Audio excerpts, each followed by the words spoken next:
Good evening. Delayed justice and a new theory as to what happened to Joe Clyde Daniels. Tonight, exclusive developments in the high-profile case of the missing little boy. As News Channel 5's Nick Barris tells us, this all comes just 3 months now before his father finally stands trial for homicide. But that trial may not happen. I'll have more on that in just a minute. But remember, Joe Clyde disappeared from his Dixon County home back in 2018.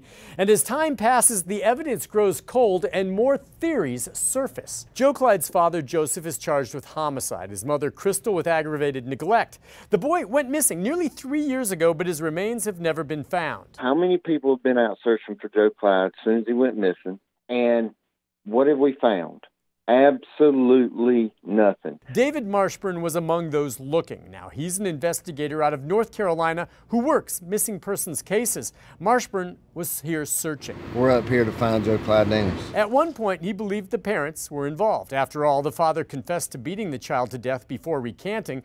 But defense attorneys have argued there's no evidence to back that confession. There's been no blood of Joe Clyde found on anything to this point in time.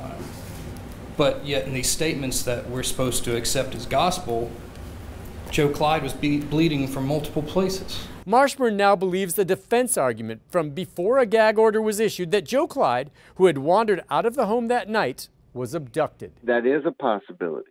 But the greatest possibility is him being hit by a vehicle. Perhaps a drunk driver. In the absence of a body, Marshburn says that it is the most plausible explanation, and with time, other suspects will surface. For now, of course, that is only a theory, and prosecutors do say that they have evidence that will convict the parents. But now, with the pandemic, there is time for more things to surface. The trial will not happen, at least until next summer at the earliest.